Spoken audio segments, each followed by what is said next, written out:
আসসালামু আলাইকুম প্রিয় দর্শক, অন্য মঞ্চের আলাপ চাইতায় আপনাদের সকলকে আমন্ত্রণ জানাচ্ছি। এই যে 666 কোটি টাকা এই যে কর ফাঁকি দিয়েছিল ইউনূস, তার জন্য প্রধানমন্ত্রী শেখ হাসিনা, তারপরে বিজয় খাপ্পা ছিলেন, তাকে গ্রেপ্তারও পর্যন্ত করা হয়েছিল। তারপরে হয়তো জামিন টামিন উনি পান। সেটা নিয়ে ইউনূসের মধ্যে একটা ক্ষোভ জন্মেছিল এবং ইউনূস বরাবরই চেয়েছিলেন, একটা তিনি দলও করেছিলেন, তিনি নির্বাচনে লড়বেন এবং তিনি প্রধানমন্ত্রী হবেন। মানে তখন ইউনূস একেবারে মধ্য গগনে, সবাই নোবেল টোবেল পেয়েছেন, চারদিকে খ্যাতি ছড়িয়ে পড়েছে মধ্য গগনে। টাকাটা কারা দিয়েছে? সোরস ফাউন্ডেশন, তারা দিয়েছে 30 মিলিয়ন। Soros foundation. পরে যে অ্যালেক্স এসছিলেন এখানে দেখা করতে ইউনূসের সঙ্গে, আর আমেরিকার ডিপ স্টেট থেকে এসছে 29 মিলিয়ন। টোটাল হচ্ছে 59 মিলিয়ন রুপি। আচ্ছা, এই টাকাটা যে ভাগ করা হয়, কাদের মধ্যে ভাগ করা হয়? তাদেরকে আলাদা আলাদা রাখা হয়েছিল। দুজন এর মধ্যে বিদেশি খেলোয়াড় ছিলেন, একটা হচ্ছে ডোনাল্ড লু আর একটা হচ্ছে পিটার হাস। এই যে ডিপ স্টেটের টাকাটা এবং ডোনাল্ড লু, ডিপ স্টেটের টাকাটা আসে পিটার হাসের হাত দিয়ে, আর ডোনাল্ডোর হাত দিয়ে আসে সোরস ফাউন্ডেশনের টাকাটা। এখন এরা গোপনে মিটিং করত, সেই মিটিংয়ে থাকতেন রেজওয়ানা, তার একটা বেলা ফাউন্ডেশন আছে, আদিলুর রহমান শুভ্র, তার একটা অধিকার বলে একটা এনজিও আছে, তৃতীয় মাত্রা জিল্লুর রহমান, তার একটা এনজিও আছে, এবং প্রথম আলো এবং ডেইলি স্টার, এই দুটো কাগজকে এই টাকাগুলো বিলি করা হয়। আর সোরসের যে টাকাটা এসছিল সেই টাকাটা দেওয়া হয় 3টে বস্তিতে। এই 3টে বস্তি হচ্ছে মোহাম্মদপুর বিহারি বস্তি, মিরপুরের বিহারি বস্তি এবং বনানীর করিলা বিহারি বস্তি। এই 3টে বস্তিতে ইয়ং ছেলেদের এই টাকাগুলো বিলি করা হয় যে তোমরা অস্ত্র বানাও। এখন পেছনে যেটা রয়েছে, পেছনে আন্তর্জাতিক দুটো দেশ রয়েছে, একটা হচ্ছে পাকিস্তান আর টার্কি। আমেরিকা পাকিস্তানকে দিয়েছিল $100 মিলিয়ন এবং টার্কিকে দিয়েছিল $100 মিলিয়ন। ডলার দেওয়ার মানে এটা দেখানো হয়েছিল, কারণটা দেখানো হয়েছিল টার্কিতে যে ভূমিকম্প হয়েছিল, তাতে যে ক্ষতি হয়েছিল, বাড়িঘর ধরে ভেঙে পড়েছিল, বাসস্থান পুনর্নির্মাণের জন্য $100 মিলিয়ন তাদেরকে দেওয়া হয়েছিল। আর পাকিস্তানকে দেওয়া হয়েছিল সন্ত্রাস দমনে সাহায্য করার জন্য $100 মিলিয়ন দেওয়া হয়েছিল। এই টাকার 50% কত পার্সেন্ট তারা পকেটে ঢুকিয়ে জানি না, বাকিটা এসে পৌঁছায় আইএসআই এর হাত ধরে এদের হাতে। এবার কাদের হাতে এসে পৌঁছায় টাকাটা? পাকিস্তান আর টার্কির টাকাটা হিজবুত তাহরির, একটা চলে গেল রেজওয়ানা, কিন্তু একটা সাইডে চলে গেল। এবার পাকিস্তান ডিপ স্টেট, পাকিস্তান আর টার্কির টাকাটা এসে ডিস্ট্রিবিউট হচ্ছে হিজবুত তাহরির, জামাতের হেফাজত আর আসিফ নজরুলের হাত দিয়ে ছাত্র সমন্বয়কদের টাকা দেওয়া। এছাড়া সেনাবাহিনীকে 2000 কোটি টাকা দেওয়া হয়, যার মধ্যে 1000 কোটি টাকা নেন ওয়াকারুজ্জামান আর 1000 কোটি টাকা এটা বিভিন্ন জায়গায় উচ্চপদস্থ অফিসারদের মধ্যে, যারা জামাতপন্থী, তাদের মধ্যে ছড়িয়ে দেওয়া হয় যে প্রয়োজনে কাজে লাগবে, তোমরা এই টাকাটা রেখে দাও। তাহলে হয়ে গেল এখানে 2000 কোটি টাকার হিসেব হয়ে গেল, আর ওখানে 100 কোটি টাকার 100 মিলিয়ন টাকার হিসেব হয়ে গেল। আর 29 আর 30 এই টাকা টোটাল ইনভেস্টমেন্ট হয়েছে। এর বাইরেও টুকটাক হয়েছে, সেটা আমি এই রিপোর্টের মধ্যে উল্লেখ নেই। আচ্ছা, এর মধ্যে এই যে টাকাটা যখন দেওয়া হলো, টাকাটা দেওয়ার পর এখানে এই পিটার হাস এবং আপনার ডোনাল্ড লু, এদের সঙ্গে এই আসিফ নজরুল, তারপর হচ্ছে ওই রেজওয়ানা চৌধুরী, আদিলুর রহমান শুভ্র, জিল্লুর রহমান, প্রথম আলোর আর ডেইলি স্টারের লোকেদের সঙ্গে কথাবার্তা মিটিং ফিটিং হয় যে কিভাবে কাজটা হবে, কারা কারা সাহায্য করবে, কিভাবে সাহায্য করবে, সেই কথাগুলো সেখানে হয়ে যায়। এবং এই কাগজগুলো শেখ হাসিনার বিরুদ্ধে প্রচণ্ডভাবে শক্ত করে কলম ধরতে থাকে। সেই সময়তে যখন আন্দোলন এবার দানা বাঁধছে, যখন টাকা পয়সার হয়ে গেছে, ডিস্ট্রিবিউশন হয়ে গেছে, বস্তিবাসীর মধ্যে ডিস্ট্রিবিউশন হয়ে গেছে, তারা অস্ত্রফস্ত্র বানিয়ে ফেলেছে, তারা মাঠে নেমে কাটাকাটি শুরু করে দিয়েছে। এটা হচ্ছে আপনার জুলাই মাসে আর একটি ঘটনা ঘটে, যেখান থেকে এই আন্দোলনের এই বলে এক দফা দাবি, যেটা পদত্যাগের দাবি, এক দফা দাবি প্রথমে শুরু হয়েছিল যে শেখ হাসিনা তাকে পদত্যাগ করতে হবে, সেটাকে বহুমুখী করে দেওয়া হলো। কিভাবে? সেটাও একটা প্ল্যান করে। এই যে জুলাইয়ের 9-10 তারিখে নাহিদ ইসলাম,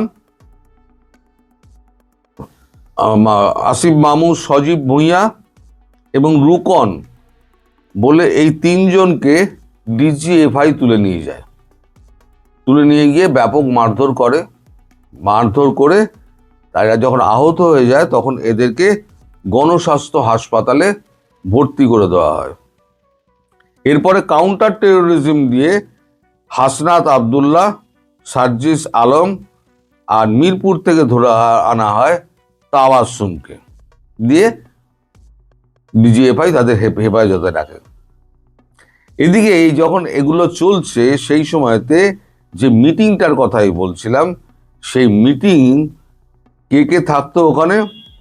আনিসুল হক আইনমন্ত্রী, আচ্ছা, ওবায়দুল কাদের আর আসাদুজ্জামান স্বরাষ্ট্রমন্ত্রী, তার বাড়িতে রাত্রি 10টা থেকে কখনো 1টা, কখনো 1:30, কখনো 2টো অবধি মিটিং হতো। সেখানে কাদেরকে ডাকা হতো? যারা বাংলাদেশটা চালায় তাদেরকে ডাকা হতো। স্বরাষ্ট্রমন্ত্রী ডাকছে, সুতরাং তাদেরকে যেতেই হবে। যেমন আপনার স্বরাষ্ট্র সচিব, তাকে ডাকা হতো। পুলিশ প্রধান আইজিপি আবদুল্লাহ আল মামুন, তাকে ডাকা হতো, মিটিংয়ে থাকতেন তিনি। ডিএমপির commissioner Habibur Rahman, DGFI, DG NSI আর এসবি প্রধান, বিডিআর এর ডিজি আশরাফুল ইসলাম, র্যাবের ডিজি, ঢাকা রেঞ্জের ডিআইজি নুরুল ইসলাম, এনটিএনসি জিয়াউল হাসান আর ঢাকা ক্যান্টনমেন্টের ব্রিগেডিয়ার জেনারেল, তাদেরকে এই মিটিংয়ে ডাকা হতো। ডেলি এখানে পানাহার চলতো, এবং পানাহার কি, খাওয়া দাওয়া হতো, এই সমস্ত হতো। আর মিটিংয়ের নামে এদেরকে সমস্ত আটকে রাখা হতো এবং প্ল্যান করা হতো যে এই যে কাটাকাটি মারামারি করা হচ্ছে, এগুলোকে কি করে ধরা হবে। এখানে কিন্তু ওয়াকারুজ্জামান নিজে থাকতেন না, তিনি এই সমস্ত প্রতিনিধি পাঠাতেন। এই যে ব্রিগেডিয়ার, তিনি সমস্ত খবরাখবর ওয়াকারুজ্জামানকে গিয়ে সব ফাঁস করতেন। তাকে প্ল্যানফুলি এখানে পাঠানো হয়েছিল,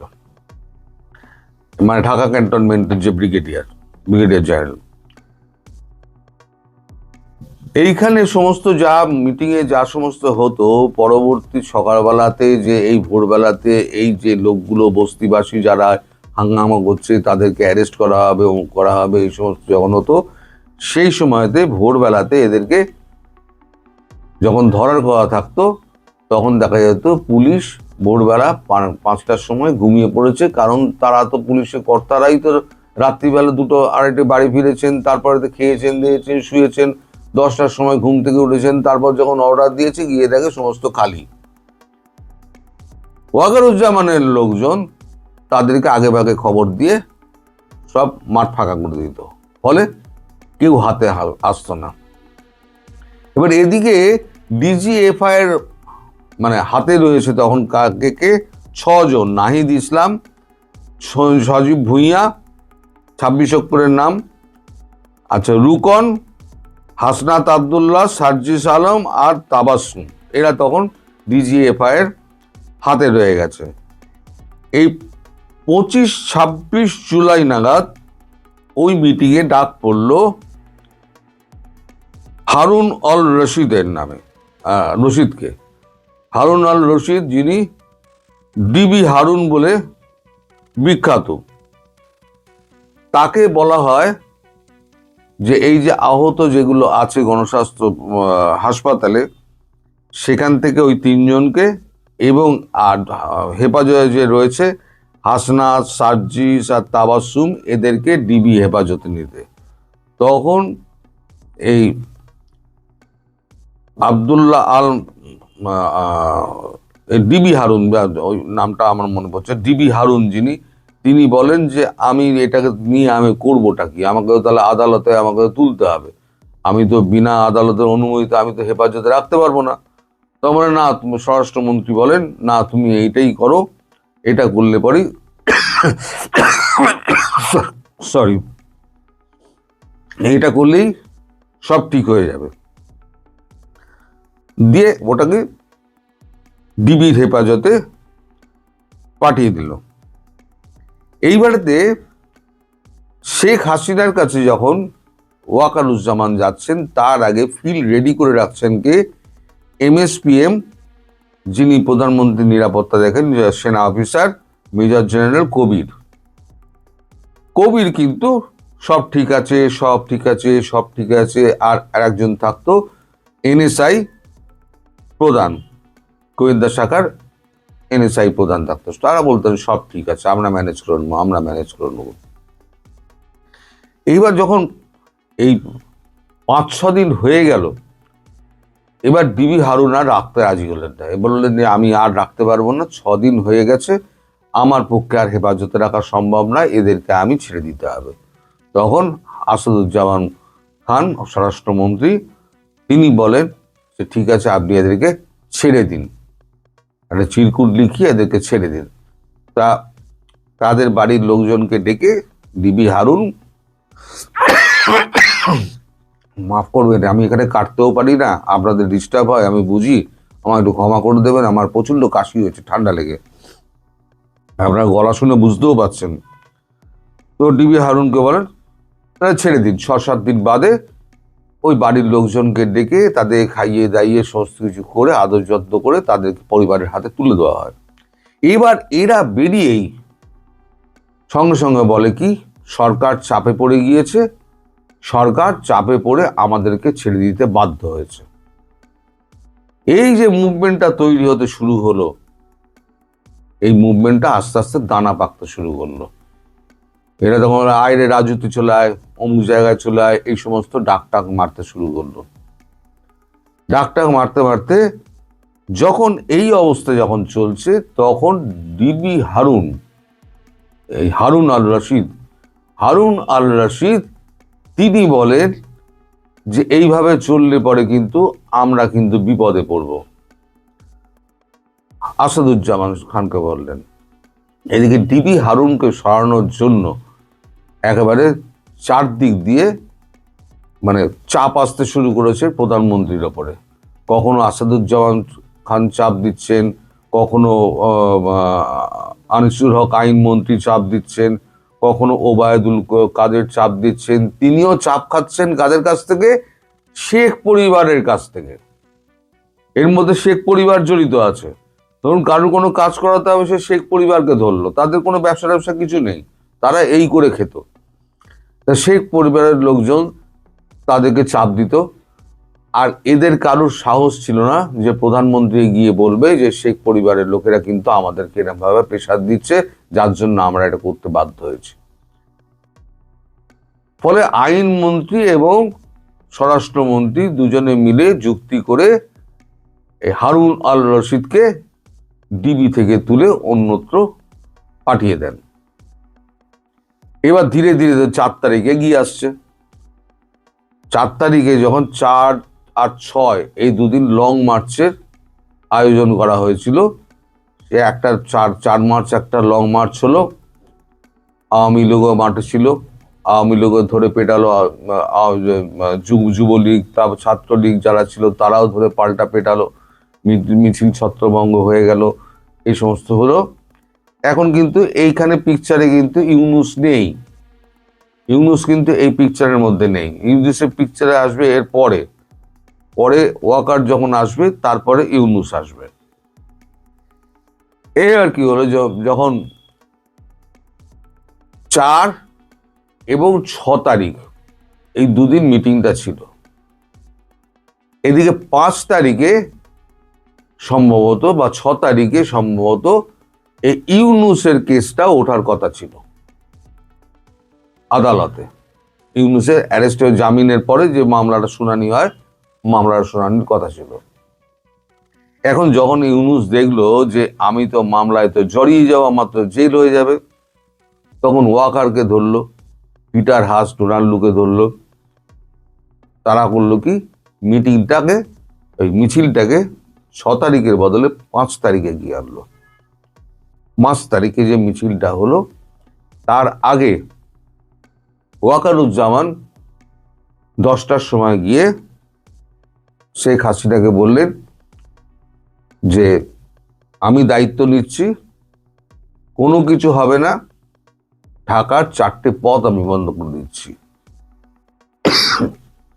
কোন 4টে পথ?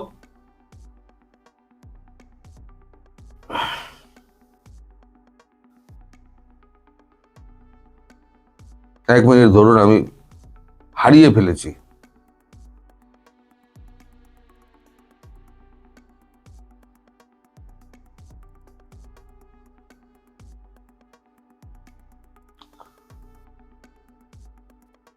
কোথায় লিখলাম যে এত লেখা না, ছোট ছোট ছোট ছোট ছোট ছোট ছোট ছোট করে সমস্ত লিখে রেখে দিয়েছি, এর মধ্যে কোথায় হারিয়ে গিয়েছে।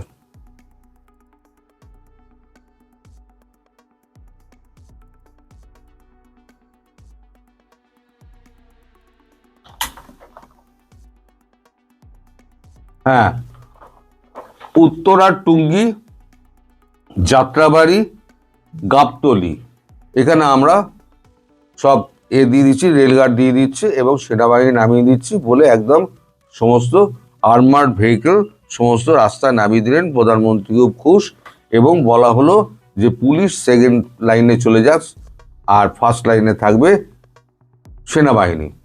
তা সেনাবাহিনী ফার্স্ট লাইনে থাকতে গিয়ে একটা পুলিশ ভাবলো যে ঠিক আছে, সেনাবাহিনী যদি সামনে নেয় তাহলে আমাদের উপরে আর চাপ পড়বে না। সেনাবাহিনীও সামনে এগিয়ে গেল, পুলিশ পেছনে চলে এলো। এবার যখন পুলিশ পেছনে চলে এলো, তখন মিছিল অনেক এগিয়ে আসছে। প্রথম সেনাবাহিনী কি করলো, ওয়াকারুজ্জামানের নির্দেশে প্রথম এই আপনার এই গাবতলীর রাস্তাটা খুলে দেওয়া হয় প্রথমে। তারপর রাস্তাটা খুলে দেওয়া হয় উত্তরার টুঙ্গি, তারপর যাত্রাবাড়ি, এরকম পরপর পরপর একটা একটা করে দেওয়া হয়। তারপর কাকলি মোড়ে, বনানী কাকলি মোড়ে যে লাস্ট এটা ছিল, সেটাও খুলে দেয় সেনাবাহিনী। না, কাকলিতে পরে আসছি, এই জায়গাগুলো প্রথম এ হয়। এবার পুলিশ যখন দেখছে, পুলিশের আইজি যখন দেখছেন, পুলিশের আইজি এই যে আবদুল্লাহ আল মামুন, তিনি যখন দেখছেন যে সব তো একবারে হুড়ুর করে ঢুকে আসছে, সেনাবাহিনী সব তুলে দিচ্ছে, তখন উনি করেন কি, হারুন আল রশিদকে ডেকে পাঠান। ডেকে পাঠিয়ে বলেন তুমি এখনই ফোর্স নিয়ে ওই বনানী কাকলি মোড়ে গিয়ে ওখানে ব্যারিকেড করো, ব্যারিকেড করে আটকে দাও। হারুন আল রশিদ ব্যারিকেড করে ওখানে আটকে দিলেন। ইতিমধ্যে একজন মেজর জেনারেল তিনি গিয়ে উপস্থিত হলেন। উপস্থিত হয়ে বললেন যে আপনি এক কাজ করুন, আপনি এখান থেকে চলে যান, আপনাকে নির্দেশ দেওয়া হচ্ছে আপনি এখান থেকে চলে গিয়ে আপনি অন্যত্র কোথাও গিয়ে থাকুন, আমরা ব্যাপারটা সামনে নিচ্ছি। তিনি জোর করে প্রায় তাকে গাড়িতে উঠিয়ে ওখান থেকে পাঠিয়ে দেওয়া হয়। তিনি তখন মানে এতে তো নেই, পুলিশের ঠিক তখন সবে তার ট্রান্সফার হয়েছে, তিনি তখন খুব চাপে আছেন যে প্রধানমন্ত্রীর নির্দেশ কিনা তিনি বুঝতে পারছেন না। ফলে তিনি গাড়িতে উঠে তিনি বেরিয়ে চলে যান। তিনি বেরিয়ে যাওয়ার সঙ্গে সঙ্গে সেনাবাহিনী বলে, পুলিশ তোমরা চলে যাও, আমরা দায়িত্ব নিয়ে নিচ্ছি। যখন দেখলো সেনাবাহিনী দায়িত্ব নিয়ে নিচ্ছে, পুলিশ তখন করলো কি, পুলিশ খুলে দিল। পুলিশের তখন মনোবল কিন্তু আস্তে আস্তে আস্তে আস্তে ভাঙতে শুরু করে দিয়েছে। কারণ পুলিশ আগে ডিফেন্সিভ মোডে ছিল, অফেন্সিভ মোডে ছিল। যখন সেনাবাহিনী যখন গেটগুলো খুলতে শুরু করে দিয়েছে, তখন কিন্তু পুলিশ কিন্তু ডিফেন্সিভ মোডে অলরেডি চলে গিয়েছে, যে আমাদের কাছে কিছু হাতার কিছু নেই।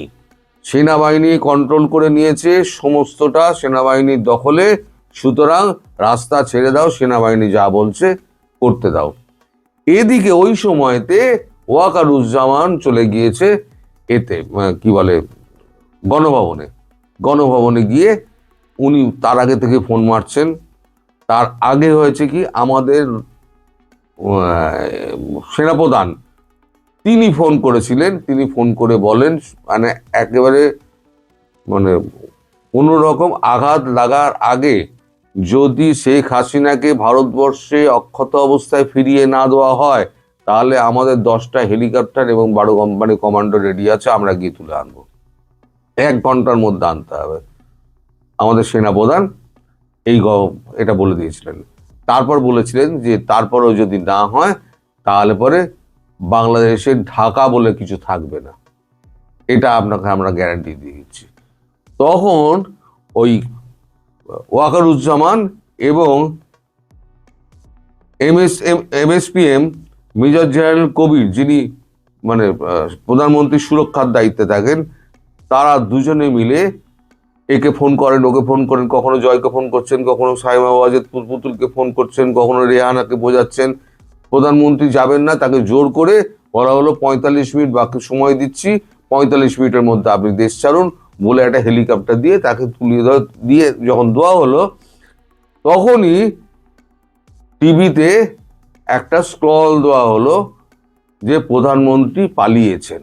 আসলে তিনি পালাননি, তাকে ভুল বুঝিয়ে শেষ পর্যায়ে এসে তাকে জোর করে প্রায় হেলিকপ্টারে তুলে দিয়ে তাকে ভারতবর্ষে পাঠিয়ে দেওয়া হলো। রটিয়ে দেওয়া হলো কি, শেখ হাসিনা পালিয়েছেন। তখন অলরেডি স্ক্রল চলছে এবং সেনাপ্রধান কি বলছেন, আমি 1টার সময় আমি জাতির উদ্দেশ্যে ভাষণ দেব। পুলিশ বুঝে গিয়েছে, তার মানে সেনাবাহিনী কন্ট্রোলে নিয়ে নিচ্ছে।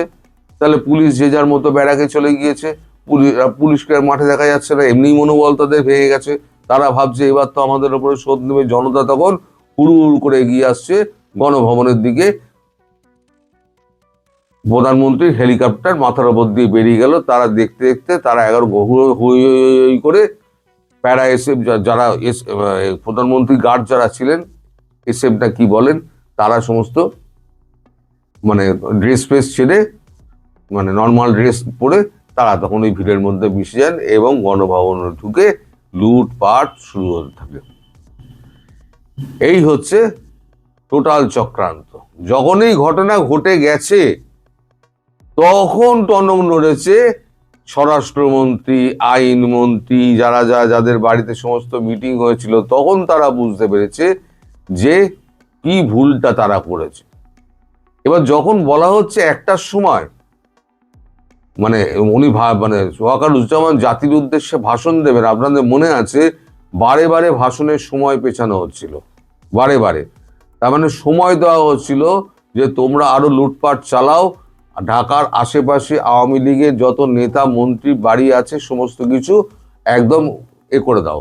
তার আগে একটা গুরুত্বপূর্ণ কথা বলতে আমি ভুলে গিয়েছি। শেখ হাসিনাকে বোঝানো হয়েছিল, ওয়াকারুজ্জামান বুঝিয়েছিলেন যে আওয়ামী লীগকে আপনি ঘরে থাকতে বলুন, আমি চাই না কোনো রক্তপাত হোক, আমি অবস্থাটা সামলে নেব। শেখ হাসিনা ওই জন্য আওয়ামী লীগের কাউকে কিছু বলেননি। যে যখন সেনাপ্রধান আমায় পরামর্শ দিচ্ছেন, তখন তারা ঘরে থাকুন, সত্যিই তো রক্তপাত এড়াতে হবে। তিনি বলেছিলেন আমি রক্তপাত চাই না, তাতে যদি আমার প্রাণ যায় যাবে। ফলে আওয়ামী লীগ জানতেও পারেনি। আওয়ামী লীগ যে যার ঘরে যখন ঘটনা ঘটে গিয়েছে তখন আওয়ামী লীগের আর কিছু করার নেই। আওয়ামী লীগের লোকেরা তখন পালাতে আরম্ভ করেছে, পুলিশও পালাতে আরম্ভ করেছে। তখন থানা জ্বালাচ্ছে, অস্ত্র লুট হচ্ছে, মানে সমস্ত দেশটা অরাজক করে ফেললো। এই করতে করতে 4টের সময় উনি 4টে না 4:30টের সময় ওয়াকার ভাষণ যখন দিলেন তখন গণভবন শেষ। এটা গেল একটা পার্ট। অলরেডি ভিডিও 26 মিনিট হয়ে গেছে, আমি আর বাড়াবো না। আজ এখানে শেষ করছি। সবাই সুস্থ থাকবেন, ভালো থাকবেন, সাবধানে থাকবেন। নমস্কার।